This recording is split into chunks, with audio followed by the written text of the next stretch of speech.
This is on a wig. I used a strong lacquer spray paint, so it wasn't hairspray paint; it was actually spray paint. Wow.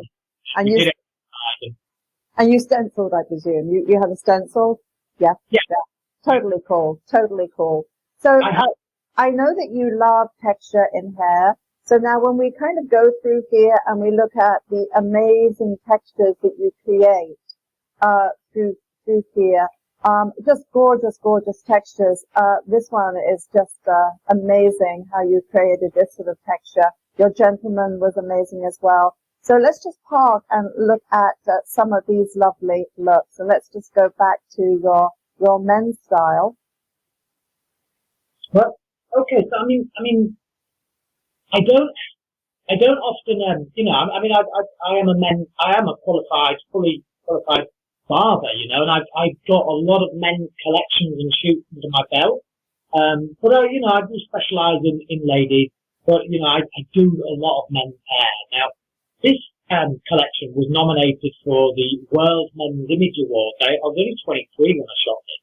I actually, became runner-up at 23 for the World Men's Hairdresser of the Year, which is pretty good. Now, I called this collection One Flew Over the Cuckoo's Nest, for obvious reasons. I had the wall built out of my own pocket. That's a padded cell. I hired the straight jackets from a business in London called Angel, who, oddly enough, is where Alexander McQueen started. He started his working life there. So, there's a nice bit of English heritage to that in the fashion industry, and a lot of people get bits for period dramas and all sorts. So I went in and hired the straight jacket, had the wall built, and then went and shot this crazy collection called One Flew Over the Cuckoo's Nest, which, again, I shot it for the British Hairdressing Award. It didn't get through, but it got me runner-up in the World Men's Image Award, which was a bigger title. So, if you get knocked down, everybody, keep getting back up again. Yes, absolutely. And so, your love affair with texture, your love affair with all of this volume, and obviously the prep time with these hairstyles must be quite extraordinary. So just tell me, how much time did it take to do this hairstyle?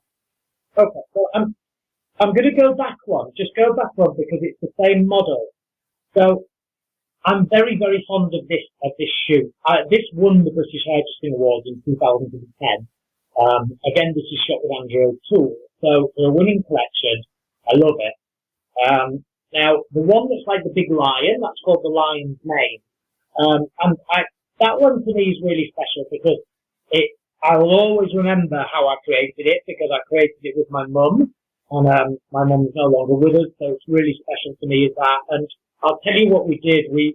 I went in and I kind of had something in mind and had this drawing and showed my mum. I was like, right, what are we going to do? I need to create this. And my mum wasn't a hairdresser at all, but she wanted to help her darling son with whatever. So we set to work, and I had a bag of bun rings and weft of hair, and my mum was stitching the weft into the bun rings, and I was printing them, and we literally got hundreds of wind machines and got that look. Now that is the same model. Now this head of hair was made ahead of time. So I created a base out of wire, and then I built the hair on top of it. Now to hold the hair in place, I used photo mount, which was a trick I got from Errol Douglas back in the day. And I used photo mount for the spray, so it really holds it. And I stitched the braids together, and then that came with me on a head like this. So it just came up on a polystyrene or styrofoam head. And then when the model came out, the first shot, which is the one that my mum and I did, we just took all the bun rings off. She had a hair and a cap, and then I put the pre-made hairstyle and just plunked it on her head, and then she went back in to be reshot. So these are the kind of little tricks ahead of time. Both those styles, and they were two of my most successful styles, that were both created in the north of England, in my mum's living room, playing around, and then just plunked on the head when we got there. I mean, I know it sounds a little bit plunked on, but it literally was that, Amazing. Love, love, love the story. Love the drama of this, the energy, the movement. Love this. This is very fascinating as well. These extraordinary little cones. So clearly, this was a lot of time in construction. Okay, I mean, you know what, to say that a magician shouldn't give away their tricks, but I'm the anti-magician. I'll tell you what we did. So I had this in my mind, and again, you know, probably some wacky film I'd seen, Hellraiser, or some kind of crazy band, or a pick of gosh knows, but at some point this image has been put into here, and then it kind of came forward. So I was thinking about how can I create that. So have you ever seen the water fountains when they've got the little paper triangle cup? Right. So I ordered a load of paper triangle cups, sprayed them black, and then I got lots and lots and lots of hair, and my wife and I laboriously plaited and plaited and plaited, and then put them down, and then literally just with a glue gun, glued them round the triangle thing, molded it to a shape that I found attractive, and then we stitched it onto a wig cap. So it literally could just be like put on, and then worn on. So again, this was something that was done ahead of time, at home. And I used to work a lot like that because, you know, at the end of the day, time is money. So time is money. You're so right. You're so right. And as we go through here and we look at these extraordinary textures, and this texture is extraordinary, and the color, and I think this is one of my favorite pictures. Tell me about the inspiration of this. Okay, so this girl here, she used to work for me. So this girl called Lee. She worked. Wow. Very worky girl. She's beautiful young lady. And we've always been very pally, and I had this idea in my head. Now, for anybody out there, not teaching anyone to cook eggs, but if you were to go into a model agency and ask for a model, if they didn't already have that hair, if you could do that to their hair, you know, they're probably going to come back with a quote between 30 and 60,000 to do the work. So, you know, I had to find somebody to be able to do that on. So, Lee was a great pal of mine. God bless her. She said, yeah, go on then, Alex, you can do it, you can shave it. And, you know, I mean, those tattoos that are on her are real. So she's quite a quirky girl. So she lends to her style, so she could pull it off. And a right-hand girl of mine, a girl called Beth Bowers, who's an amazing colorist, who was my right-hand lady. She worked with me on the colour on that one as well. And this collection was called the Star Tribe, I called it. Beautiful, absolutely beautiful. And of course, these lovely textures, and these are extremely time consuming to create, are they not? Oh, yeah. I love the movement in this. And so did you do this around the small hairpins? Yeah. The laborious task of in and out, yeah. And did you do it wet, or did you do it with a flat iron? With a flat iron. Now, fortunately for me, things like these kind of textures, and, you know, I keep going back to getting things ready ahead of time. You know, this is a wig, so everybody probably realised that. Now this wig, again, this was made ahead of time, created in the salon. Be able to, and that way, what we're able to do is when I create something ahead of time with a wig, I get more looks out of that model. Because, you know, all these models in here were professional day rate girls. And, you know, it adds up. It adds up in a good. Absolutely. Incredible. So was this model naturally shaved? She was naturally shaved. And that model, oddly enough, that's a lady called Savannah Small. She's a wonderful model. I really love her energy. She's the same lady that was wearing the orange one that we've just been talking about, the orange and black one that we were talking about. Got it. Extraordinary. And, you know, this is gorgeous. The beauty, the challenge of making a perfect cut circle is, I think this is probably one of the hardest things of all to do. So talk to us about the precision here of making this beautiful circle. So I mean, this itself, the actual wigs that are on this are the worst quality known to man. What I used to do was I used to have a lot of this very, very cheap, really nasty kind of curly hair, and I'd use it like to fill, or I'd use it maybe sometimes instead of a bun ring, sometimes it would be better for certain things. So I had a lot of this filler hair that I would use for nothing else other than stuffing stuff with, or, you know, but this is all filler hair, okay? And I stitched a ton of filler hair together. So effectively I then get this thing, right? Which is like kind of all over the place. And don't get me wrong, you put a wind machine on the thing and it has a beauty of its own. But then once I feel like I've created enough, then it's topiary, basically. I then get my Edward Scissorhands head on and just, and then there's a lot of going back and looking and going in and looking and then a bit of that and so then it's a bit of patience. Well, I've got some hedges that need doing. I now have the man. Did you use clippers at all, or was it all scissors? I use clippers a lot. So what I did is I did the main work with scissors, the major stuff, and then what I like to do is, because obviously this is black hair, so then what I would do is I'd send her up against a white wall. And some of these things seem really self-explanatory, right? But like for instance, a little bit of bad choice of colour, like my block today, my tuition head has dark hair, I've got a dark top on. So, you know, if I wanted to check that, I'd put it against a white wall, contrast. Exactly the same as what I did with this star. She went against the white wall, and then the final little bit, just the neck clippers, just pop, if there's only 3 ones. So, a bit of both, Viv. A bit of both. Well, absolutely gorgeous.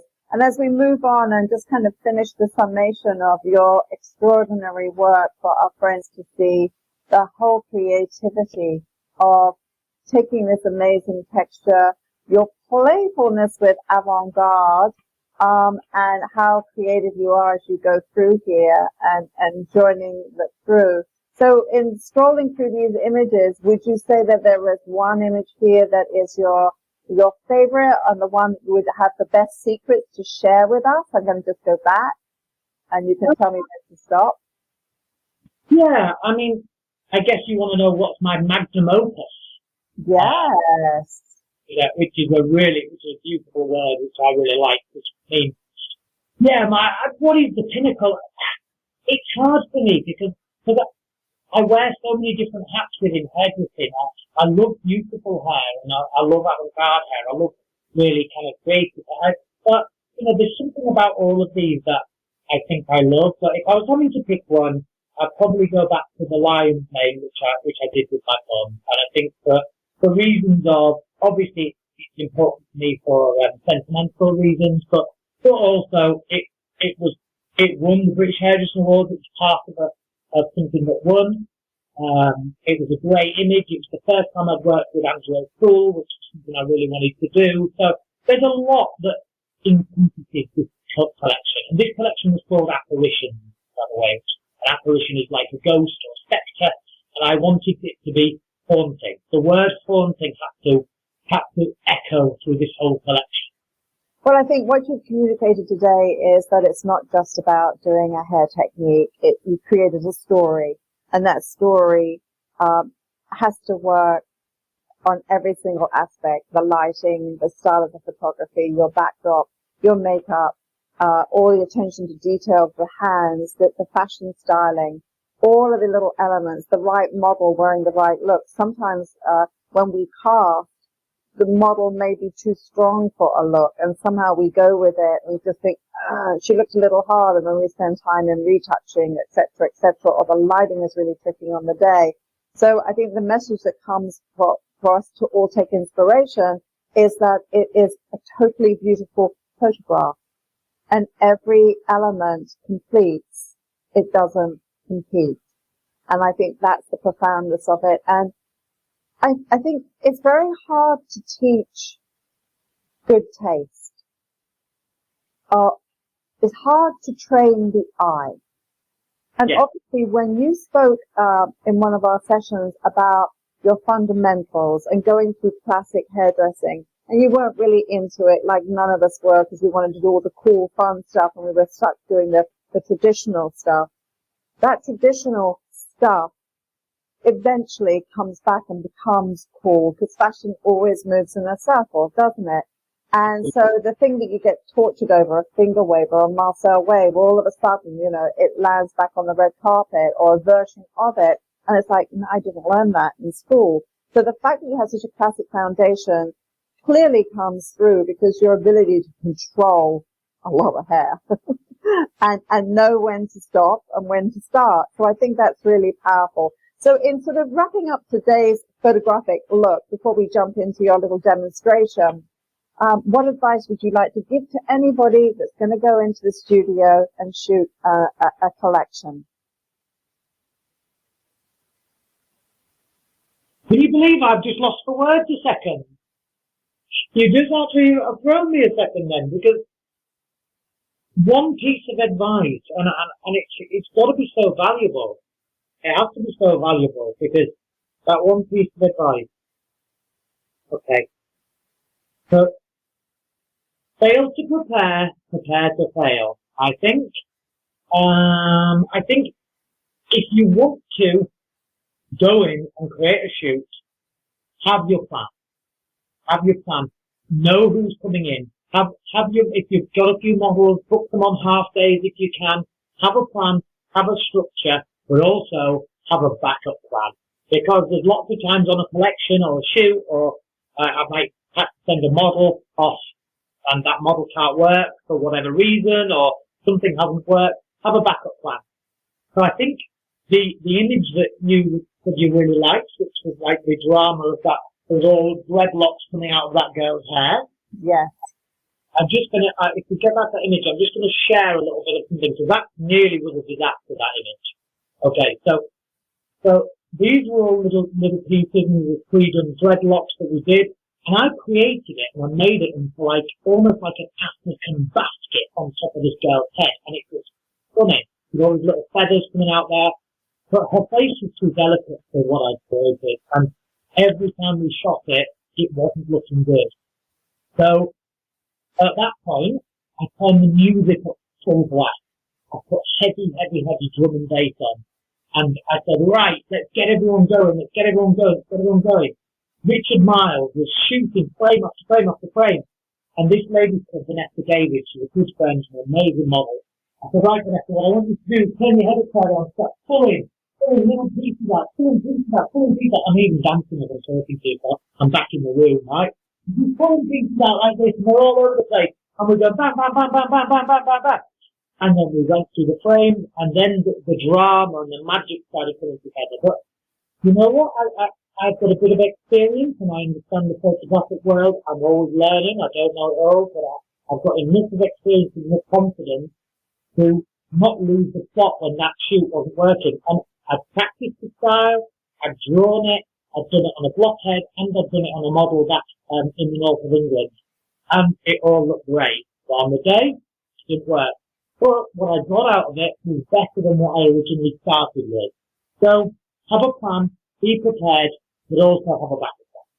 I love that. Such great advice. All right, guys. I hope you found this inspiring. We're now going to jump into a little demonstration, because behind all of these great images, as we heard, it's about planning and being prepared so that you do not fail.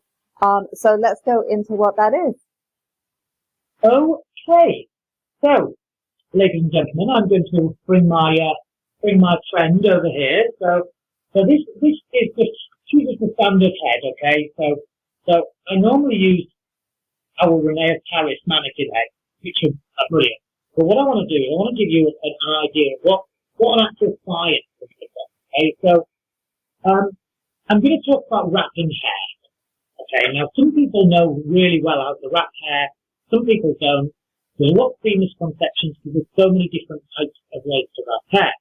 Now, name dropping slightly, but I was first taught by Trevor Sorby how to wrap hair when I went on his wig tour and learned an awful lot from Trevor. Now, Trevor taught me about wrapping hair, how they used to do it in the 60s, the straighteners, and they used to wrap it wet and it used to come out straight. Fascinating technique, but not the quickest technique to do if you're on set and you want the model's hair to be dry and you want to take it off and then maybe put another wig on or do something else. So I'm going to demo away. I'm going to show you a couple of different wig wraps. I'm going to show you a real quick, easy dry wrap method. So what I'm going to do, I'm going to show you this nice netted wig cap. Now this is great for dry wrap. And also very good for a fancy dress party for a Madonna girl. But anyway, moving on to that, we're going to be working dry wrap. So I have this like this. So what I'm going to do, ultimately I want to put it over the lady's head and then it can sit down the neck. So I put it on my head, like so. She puts that down the neck like a necklace. And then we take the part out. And that's round. And effectively this is like a tube. So it's hollow at the other end. So I just take it over the head. See this, and over the head. I'm going to turn her around so you can see.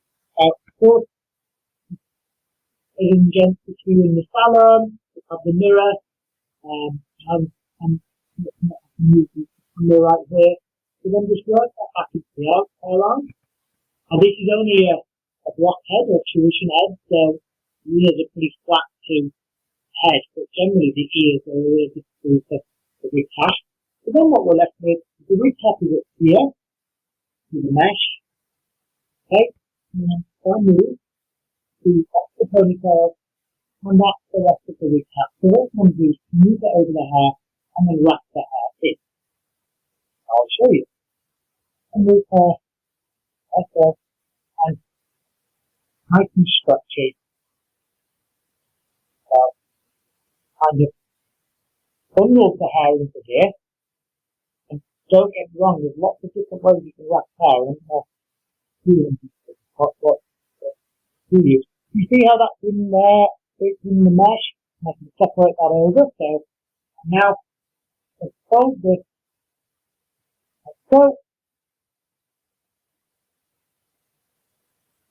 You made that look very easy. I love the fact that you're able to take this lovely open mesh and stuff, stretch, sculpt to create what your ultimate goal is a beautiful natural head shape so that the wig has something beautiful to sit into. And I think that's where very often people don't understand the importance of the foundation on any hairstyle, and when one's working with a wig, how vital it is to get that nice, tight, small head shape so that the wig is going to sit on the head correctly and not pop up and give you that artificial head shape. So I love this technique. It's excellent.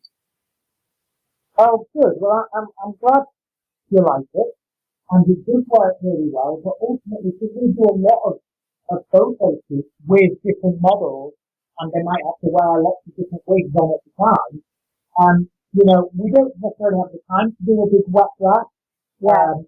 If we did, and you know, and the hair wasn't fully dry, that can actually affect the wig as such. So the wet wraps are great, but for us, these dry wraps really work well. And as you can see, we can do them very, very fast as well. Yeah. So, Vivian, I know you have experience with wigs and stuff. I mean, how would you have wrapped it? Just out of interest. Well, I do something quite similar to that, and I prefer the netted wig caps to the stocking ones. I prefer the flexibility of this, so I do like this method. But I do also have a wrapping method that is called the Hollywood wrap, and that one is where you're actually lifting the face and you're lifting the temples. And that is a pin curl at the in front of the ears, a tight pin curl that's flat. And sometimes I tease the pin curl just a tiny bit so I have texture. And then a pin curl at the right here, just behind the hairline, 2 pin curls, and then pin curl behind the ears. So those pin curls are anchors so that when you put the wig on, you can hook and secure, and you're literally lifting the face at the strategic places, and the wig really clamps down so tight because it's going into the pin curls.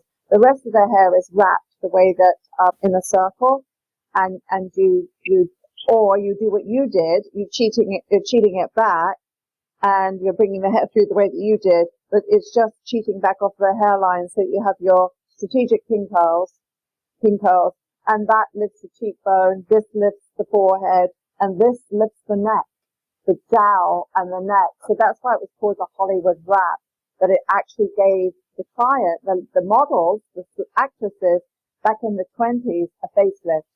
I've actually had it done on me, when I had a blonde wig put on with a hair lace front by Susan Lipton, who is in the film world. And it was extraordinary, and it looked so real, but I cannot even begin to tell you how painful it was. Because I can imagine. It pulls. And I would imagine if you did it often, you'd end up with bald patches.